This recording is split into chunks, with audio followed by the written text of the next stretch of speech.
So, again, we have to kind of deal with the idea of these two parshas again. So, we got to tie these ideas together.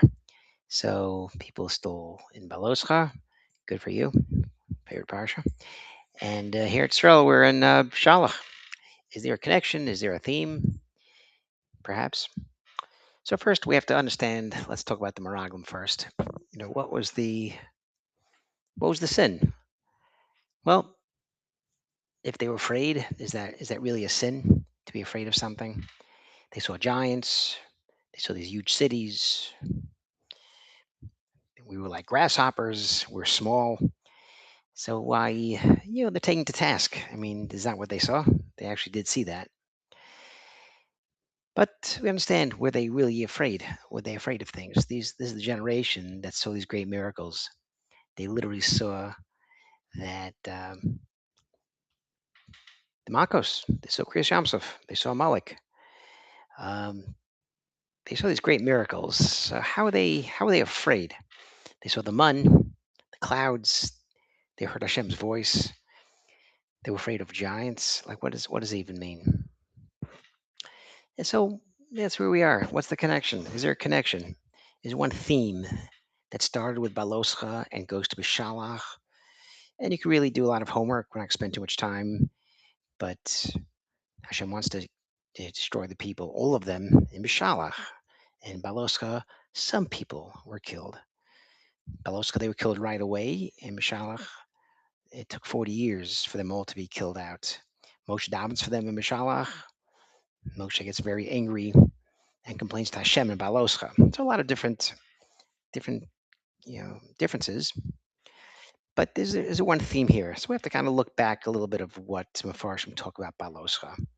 The Medrash is Ramban that also talks about that they left Har Sinai like a child leaves yeshiva. We've all been there.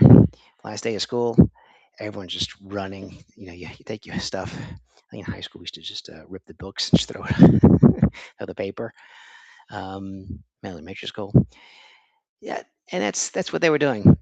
And the Alta Sabatka says a little bit on that same idea is they were relieved to be leaving. We had enough. 613 is darn plenty. If we stay here more, so they left really with a purpose. They didn't just travel away from Har Sinai. They really ran away from Har Sinai. That's kind of really what the idea is. Not that there's more mitzvos, but the idea is we're good. We had enough. We're good to go. And you know what? When you stop looking to better yourself in Torah, then you're going downhill. There's no plateau. The ladder, you're either going up or you're going escalator. You're going up or you're going down. There's no staying one level. And you see this sometimes myself or other people. You see, you're kind of, I have one Seder, I'm good to go.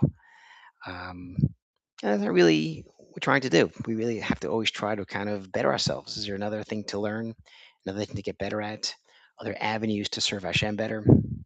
Because if you don't really work on yourself, you're heading the wrong way. That's kind of really what happens in Baloscha. They leave Har Sinai and things just fall apart. Misonim and Misavim complaining about the travel itself, complaining about the mun. Complaining about the mun? Are you kidding me? You don't have to go look for food. The food comes to you. You don't have to go to the bathroom. The clouds take care of you. You had everything going on. But without the Torah, these things don't really, you know, don't really do much for you. And we see that kind of opens by a lashon hara. We see that kind of lashon hara. These things just trace back. So all these pieces that take place when they leave Har Sinai, it's all related. All they left, they met their high area, and they're done. We had enough. Shlach, a little bit different. Shlach is the other way around. They weren't really afraid of losing the war, losing to giants. They were afraid of losing their spiritual life. Midbar is pure spirituality, clouds, Torah from Hashem, Torah from Moshe, no distractions, like a greenhouse, staying contained. Everything. You had Moshe for everything. Eretz Yisrael is the opposite. There's no more mun. There's no more being really close. They could really see the Mishkan. You could talk to Moshe. Jews are going to live far away from each other. Um, you got to work the ground. It doesn't always work. Doing business, eating bread that comes out of the ground, as we're learning in the Rambam, all the different malachos that take place with bread. Just making bread is an ordeal. It's really an ordeal. And the Meragim said, "Oh my gosh, that's where we're going to go. That's no good. There's no way. We'd rather stay here in the midbar." Yes, they complained about the midbar. They complained it's too much for us. But you know something? That's better than where we're going to go. We're good in this area here. We're not raising ourselves up. We don't want to go lower. We're happy in this medium area. We're happy just staying here, getting the mun, having Torah, not growing, but not going down, happy in this own area. And this is what they saw. They really, the Mori Naim says, they really couldn't believe that what they saw in Eretz Yisrael could ever be not just conquered, could be lifted up. My gosh, these people look at us like we're chagavim, that we're grasshoppers, we're low down. They look at us like we're nothing. You know what? This is an impossible situation. We're much better off here in the midbar. So you have the same sin in two directions, really.